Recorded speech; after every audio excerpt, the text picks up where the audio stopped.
And I want to bring in Republican Congresswoman Victoria Spartz of Indiana for more. Congresswoman, thank you so much for coming on. You are the only Ukrainian-born member of Congress. You voted against a recent aid package saying that we shouldn't be giving Ukraine a blank check. Former President Trump has refused to say whether he believes Ukraine should win this war with Russia. So are you concerned at all that a Trump administration would pull its support from NATO or Ukraine?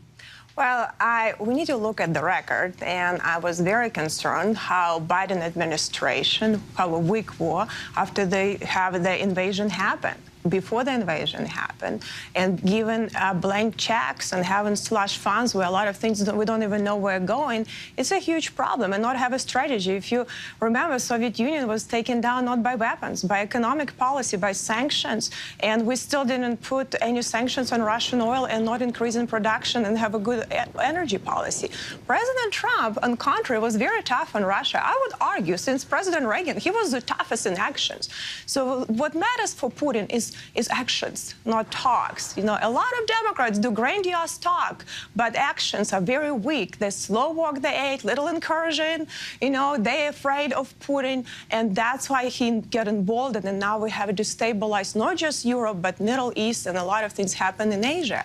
So I think President Trump is very tough, and we need to have toughness because peace can only be achieved through strength. Ukrainian President Zelensky has outlined what he calls a victory plan, and it calls for a formal invitation to NATO and permission to use Western long-range missiles to strike military targets inside Russia.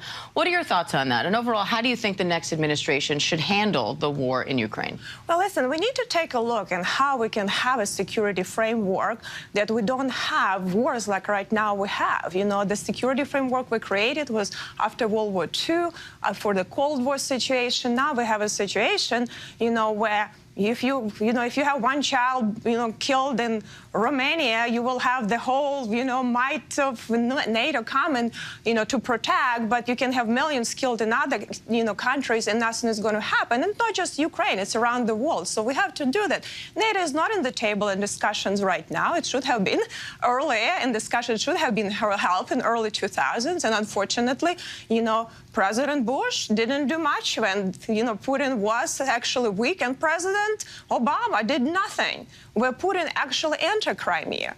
President Trump was the first time one who gave actually weapons to Ukraine, lethal aid. So we need to have these discussions. Also, President Zelensky needs to do a better job, also preparing himself for the war and preparing his own country, and he did a terrible job too.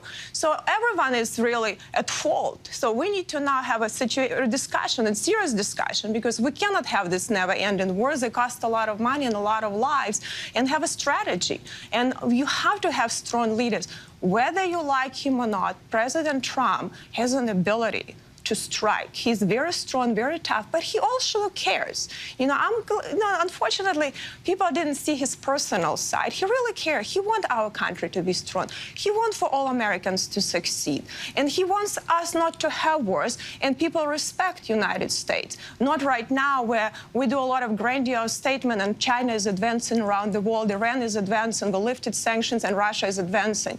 They need to be respectful of our country, but we need to have more actions. Congress will be tasked with certifying the election, and the former president has refused to admit to accepting the results. What will you do if he asks you not to certify the election? Well, listen, we have a separation of power, and and this is something that each person in Congress have to evaluate, right? So certification, there is a reason for that process.